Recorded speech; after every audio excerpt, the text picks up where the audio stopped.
Perumpamaan tentang seorang penabur. Pada suatu kali, Yesus mulai pula mengajar di tepi danau.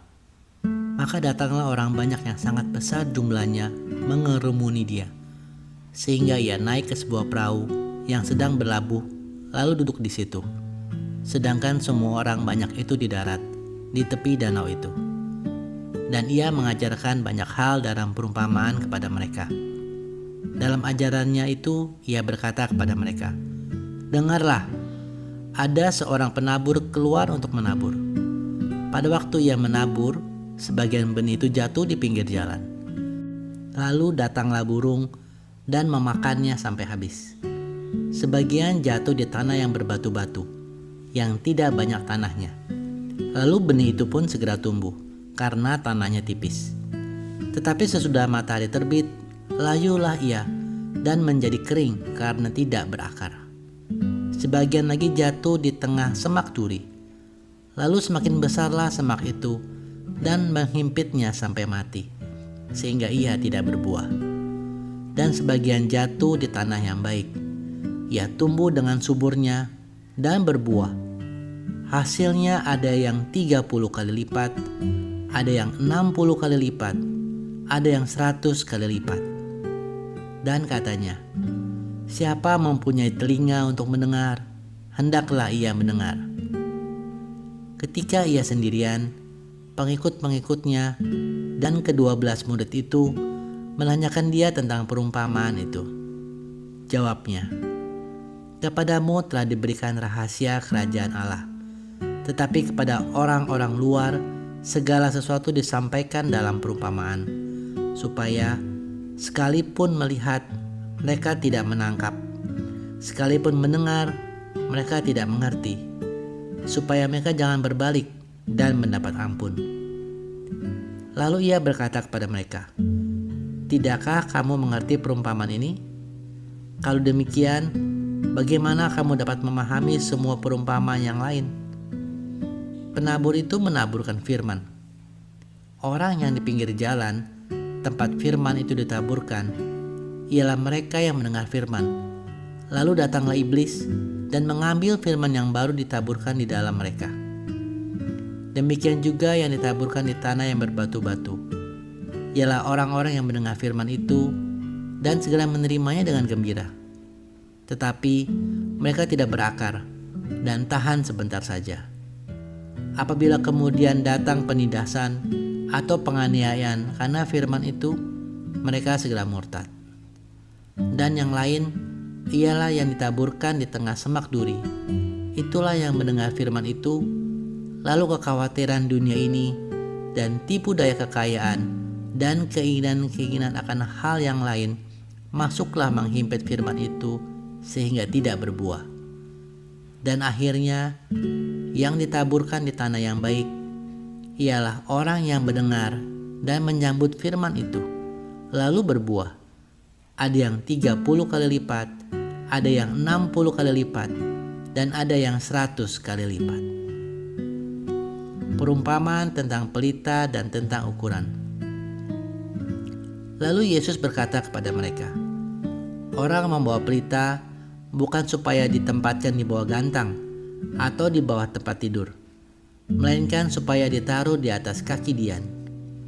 Sebab tidak ada sesuatu yang tersembunyi yang tidak akan dinyatakan, dan tidak ada sesuatu yang rahasia yang tidak akan tersingkap. Barang siapa mempunyai telinga untuk mendengar, hendaklah ia mendengar." Lalu ia berkata lagi, "Camkanlah apa yang kamu dengar. Ukuran yang kamu pakai untuk mengukur akan diukurkan kepadamu, dan di samping itu akan ditambah lagi kepadamu. Karena siapa yang mempunyai, kepadanya akan diberi. Tetapi siapa yang tidak mempunyai, apapun juga yang ada padanya akan diambil daripadanya." Perumpamaan tentang benih yang tumbuh. Lalu kata Yesus, "Beginilah hal kerajaan Allah itu. Seumpama orang yang menaburkan benih di tanah. Lalu pada malam hari ia tidur, dan pada siang hari ia bangun. Dan benih itu mengeluarkan tunas, dan tunas itu semakin tinggi. Bagaimana terjadinya tidak diketahui orang itu. Bumi dengan sendirinya mengeluarkan buah. Mula-mula tangkainya, lalu bulirnya, kemudian butir-butir yang penuh isinya dalam bulir itu. Apabila buah itu sudah cukup masak, orang itu segera menyabit sebab musim menuai sudah tiba. Perumpamaan tentang biji sesawi. Katanya lagi, dengan apa hendak kita membandingkan kerajaan Allah itu? Atau dengan perumpamaan manakah hendak kita menggambarkannya? Hal kerajaan itu seumpama biji sesawi yang ditaburkan di tanah. Memang biji itu yang paling kecil daripada segala jenis benih yang ada di bumi. Tetapi apabila ia ditaburkan, ia tumbuh dan menjadi lebih besar daripada segala sayuran yang lain dan mengeluarkan cabang-cabang yang besar, sehingga burung-burung di udara dapat bersarang dalam naungannya. Dalam banyak perumpamaan yang semacam itu, ia memberitakan firman kepada mereka sesuai dengan pengertian mereka. Dan tanpa perumpamaan, ia tidak berkata-kata kepada mereka. Tetapi kepada murid-muridnya, ia menguraikan segala sesuatu secara tersendiri. Angin ribut diredakan. Pada hari itu, hari waktu sudah petang, Yesus berkata kepada mereka, "Marilah kita bertolak ke seberang." Mereka meninggalkan orang banyak itu, lalu bertolak dan membawa Yesus beserta mereka dalam perahu di mana Yesus telah duduk, dan perahu-perahu lain juga menyertai dia. Lalu mengamuklah taufan yang sangat dahsyat, dan ombak menyembur masuk ke dalam perahu, sehingga perahu itu mulai penuh dengan air.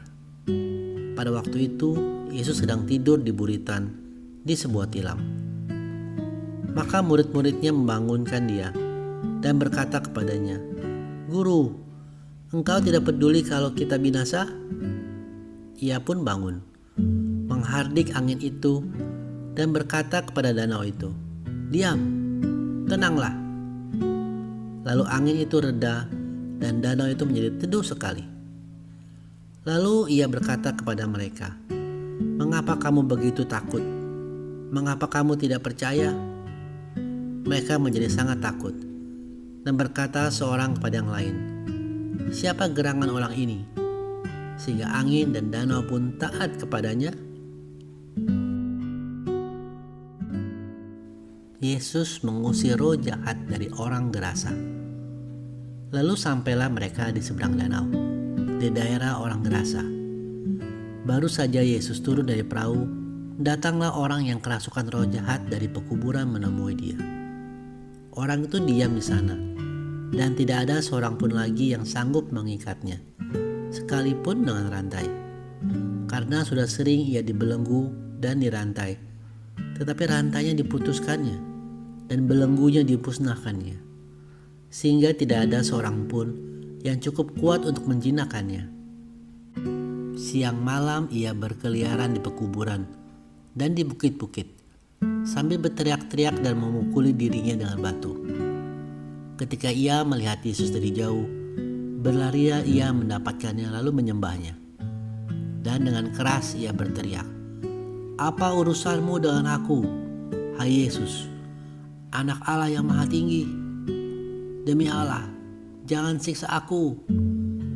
Karena sebelumnya Yesus mengatakan kepadanya, "Hai engkau roh jahat, keluar dari orang ini." Kemudian ia bertanya kepada orang itu, "Siapa namamu?" Jawabnya, "Namaku Legion, karena kami banyak." Ia mohon dengan sangat supaya Yesus jangan mengusir roh-roh itu keluar dari daerah itu. Ada di sana di lereng bukit sejumlah besar babi sedang mencari makan. Lalu roh-roh itu meminta kepadanya. Katanya, "Suruhlah kami pindah ke dalam babi-babi itu. Biarkanlah kami memasukinya." Yesus mengabulkan permintaan mereka. Lalu keluarlah roh-roh jahat itu dan memasuki babi-babi itu. Kawanan babi itu yang kira-kira 2.000 jumlahnya itu terjun dari tepi jurang ke dalam danau dan mati lemas di dalamnya. Maka larilah penjaga-penjaga babi itu dan menceritakan hal itu di kota dan di kampung-kampung sekitarnya. Lalu keluarlah orang untuk melihat apa yang terjadi. Mereka datang kepada Yesus dan melihat orang yang kerasukan itu duduk, sudah berpakaian, dan sudah waras. Orang yang tadinya kerasukan legion itu. Maka takutlah mereka. Orang-orang yang telah melihat sendiri hal itu menceritakan kepada mereka tentang apa yang telah terjadi atas orang yang kerasukan setan itu dan tentang babi-babi itu. Lalu mereka mendesak Yesus supaya ia meninggalkan daerah mereka. Pada waktu Yesus naik lagi ke dalam perahu, orang yang tadinya kerasukan setan itu meminta supaya ia diperkenankan menyertai dia. Yesus tidak memperkenankannya, tetapi ia berkata kepada orang itu, "Pulanglah ke rumahmu, kepada orang-orang sekampungmu, dan beritahukanlah kepada mereka segala sesuatu yang telah diperbuat oleh Tuhan atasmu, dan bagaimana ia telah mengasihi engkau."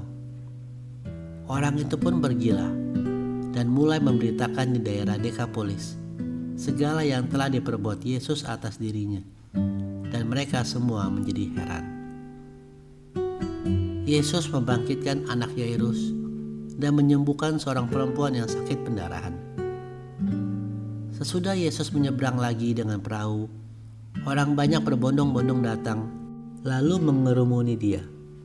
Sedang ia berada di tepi danau, datanglah seorang kepala rumah ibadat yang bernama Yairus. Ketika ia melihat Yesus, tersungkurlah ia di depan kakinya dan memohon dengan sangat kepadanya, "Anakku perempuan sedang sakit, hampir mati. Datanglah kiranya dan letakkanlah tanganmu di atasnya, supaya ia selamat dan tetap hidup." Lalu pergilah Yesus dengan orang itu. Orang banyak berbondong-bondong mengikuti dia dan berdesak-desakan di dekatnya. Adalah di situ seorang perempuan yang sudah 12 tahun lamanya menderita pendarahan. Ia telah berulang-ulang diobati oleh berbagai tabib, sehingga telah dihabiskannya semua yang ada padanya. Namun sama sekali tidak ada faedahnya. Malah sebaliknya keadaannya semakin memburuk. Ia sudah mendengar berita-berita tentang Yesus. Maka di tengah-tengah orang banyak itu, ia mendekati Yesus dari belakang dan menjamah jubahnya. Sebab katanya, "Asal kujamah saja jubahnya, aku akan sembuh." Seketika itu juga berhentilah pendarahannya, dan ia merasa bahwa badannya sudah sembuh dari penyakitnya. Pada ketika itu juga, Yesus mengetahui bahwa ada tenaga yang keluar dari dirinya. Lalu ia berpaling di tengah orang banyak itu dan bertanya, "Siapa yang menjamah jubahku?"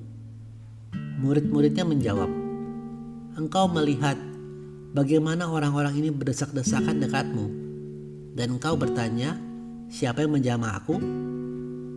Lalu ia memandang sekelilingnya untuk melihat siapa yang telah melakukan hal itu. Perempuan itu yang menjadi takut dan gemetar ketika mengetahui apa yang telah terjadi atas dirinya, tampil dan tersungkur di depan Yesus, dan dengan tulus memberitahukan segala sesuatu kepadanya. Maka katanya kepada perempuan itu, "Hai anakku, imanmu telah menyelamatkan engkau. Pergilah dengan selamat dan sembuhlah dari penyakitmu." Ketika Yesus masih berbicara, datanglah orang dari keluarga kepala rumah ibadat itu dan berkata, "Anakmu sudah mati. Apa perlunya lagi engkau menyusahkan guru?" Tetapi Yesus tidak menghiraukan perkataan mereka dan berkata kepada kepala rumah ibadat, "Jangan takut, percaya saja." Lalu Yesus tidak memperbolehkan seorang pun ikut serta, kecuali Petrus, Yakobus dan Yohanes, saudara Yakobus. Mereka tiba di rumah kepala ibadat, dan di sana dilihatnya orang-orang ribut, menangis, dan meratap dengan suara nyaring. Sesudah ia masuk, ia berkata kepada orang-orang itu, "Mengapa kamu ribut dan menangis? Anak ini tidak mati tetapi tidur." Tetapi mereka menertawakan dia. Maka diusirnya semua orang itu. Lalu dibawanya ayah dan ibu anak itu, dan mereka yang bersama-sama dengan dia masuk ke kamar anak itu. Lalu dipegangnya tangan anak itu, katanya, "Tali takum," yang artinya, "Hai anak, aku berkata kepadamu, bangunlah." Seketika itu juga anak itu bangkit berdiri dan berjalan, sebab umurnya sudah 12 tahun. Semua orang yang hadir sangat takjub. Dengan sangat ia berpesan kepada mereka supaya jangan seorang pun mengetahui hal itu. Lalu ia menyuruh mereka memberi anak itu makan. Yesus ditolak di Nazaret. Kemudian Yesus berangkat dari situ dan tiba di tempat asalnya, sedang murid-muridnya mengikuti dia. Pada hari Sabat, ia mulai mengajar di rumah ibadat, dan jemaat yang besar takjub ketika mendengar dia. Dan mereka berkata, "Dari mana diperolehnya semua itu? Hikmat apa pula lah yang diberikan kepadanya? Dan mujizat-mujizat yang demikian, bagaimanakah dapat diadakan oleh tangannya? Bukankah ia ini tukang kayu, anak Maria, saudara Yakobus, Yoses, Yudas dan Simon? Dan bukankah saudara-saudaranya yang perempuan ada bersama-sama kita?" Lalu mereka kecewa dan menolak dia. Maka Yesus berkata kepada mereka, "Seorang nabi dihormati di mana-mana, kecuali di tempat asalnya sendiri, di antara kaum keluarganya dan di rumahnya. Ia tidak dapat mengadakan satu mukjizat pun di sana, kecuali menyembuhkan beberapa orang sakit dengan meletakkan tangannya atas mereka." Ia merasa heran atas ketidakpercayaan mereka. Yesus mengutus ke-12 rasul. Lalu Yesus berjalan keliling dari desa ke desa sambil mengajar. Ia memanggil ke-12 murid itu dan mengutus mereka berdua-dua. Ia memberi mereka kuasa atas roh-roh jahat dan berpesan kepada mereka supaya jangan membawa apa-apa dalam perjalanan mereka, kecuali tongkat.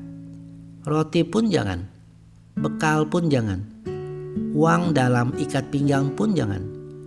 Boleh memakai alas kaki, tetapi jangan memakai 2 baju. Katanya selanjutnya kepada mereka, "Kalau di suatu tempat kamu sudah diterima dalam suatu rumah, tinggallah di situ sampai kamu berangkat dari tempat itu.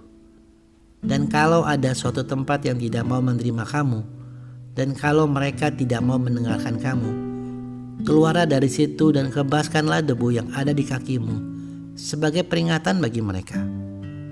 Lalu pergilah mereka memberitakan bahwa orang harus bertobat, dan mereka mengusir banyak setan dan mengoles banyak orang sakit dengan minyak dan menyembuhkan mereka.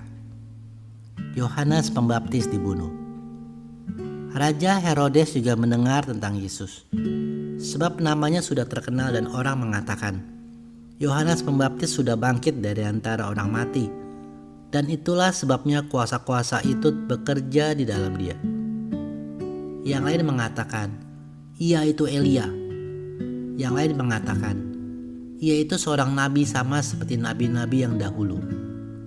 Waktu Herodes mendengar hal itu, ia berkata, "Bukan, dia itu Yohanes yang sudah kupenggal kepalanya dan yang bangkit lagi." Sebab memang Herodeslah yang menyuruh orang menangkap Yohanes dan membelenggunya di penjara, berhubung dengan peristiwa Herodias, istri Filipus saudaranya, karena Herodes telah mengambilnya sebagai istri. Karena Yohanes pernah menegur Herodes, "Tidak halal engkau mengambil istri saudaramu."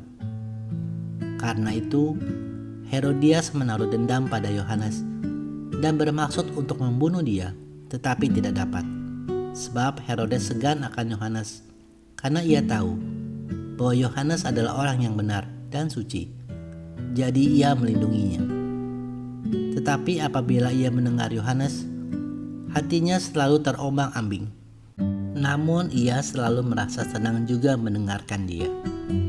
Akhirnya tiba juga kesempatan yang baik bagi Herodias.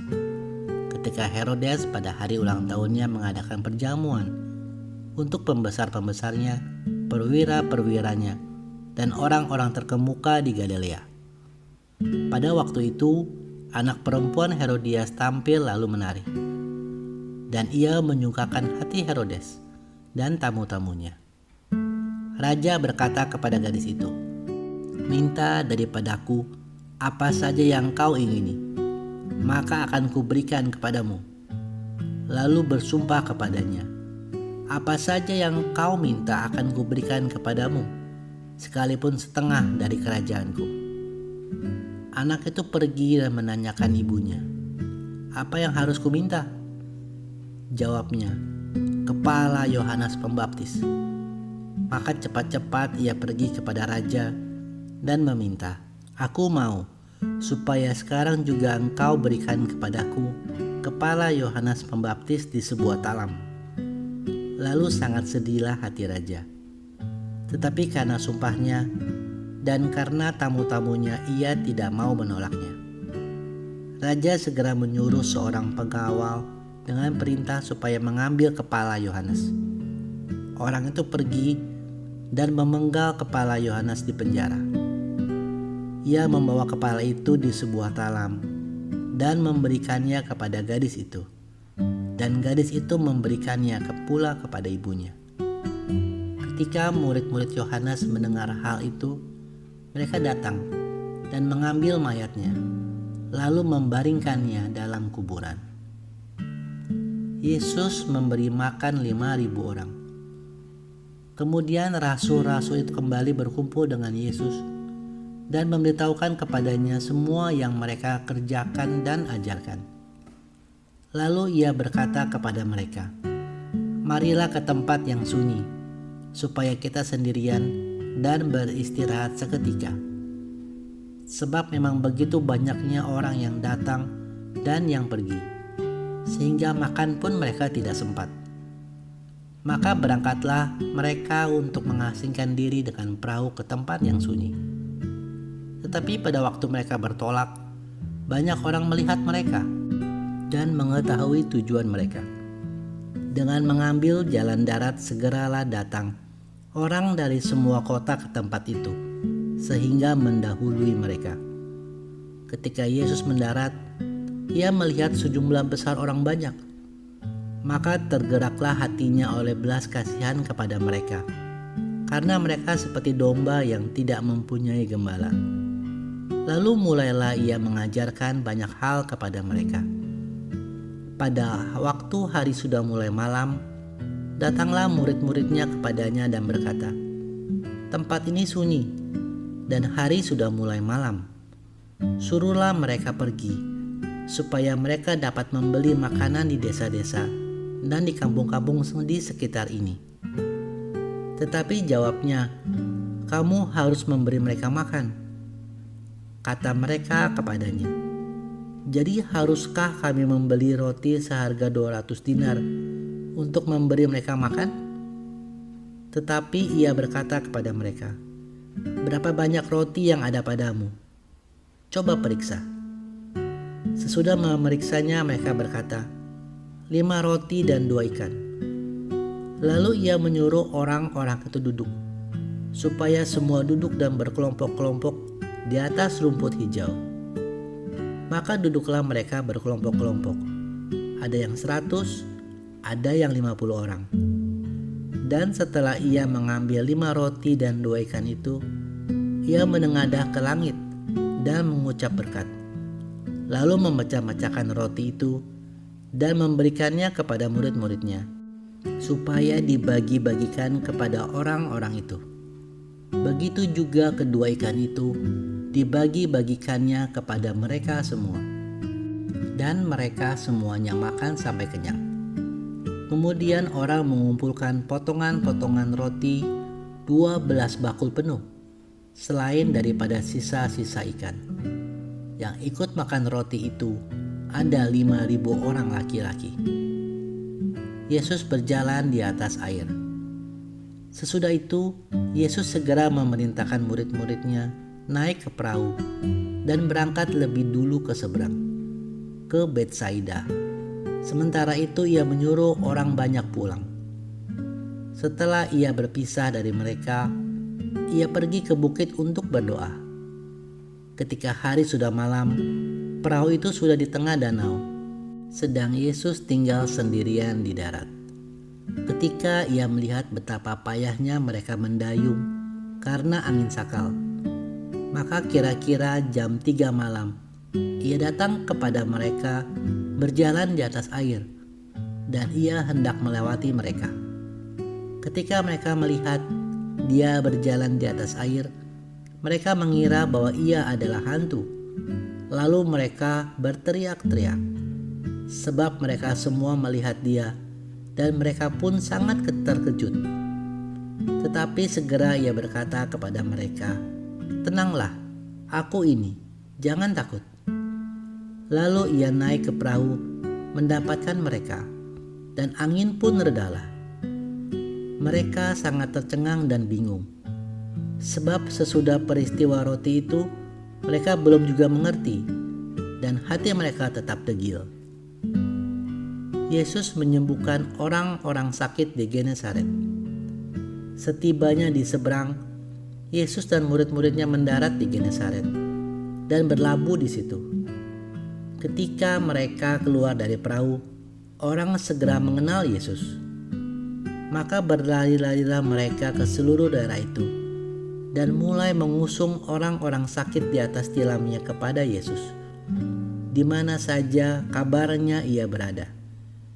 Kemanapun ia pergi, ke desa-desa, ke kota-kota, atau ke kampung-kampung, orang meletakkan orang-orang sakit di pasar dan memohon kepadanya supaya mereka diperkenankan hanya menjamah jubah-jubahnya saja.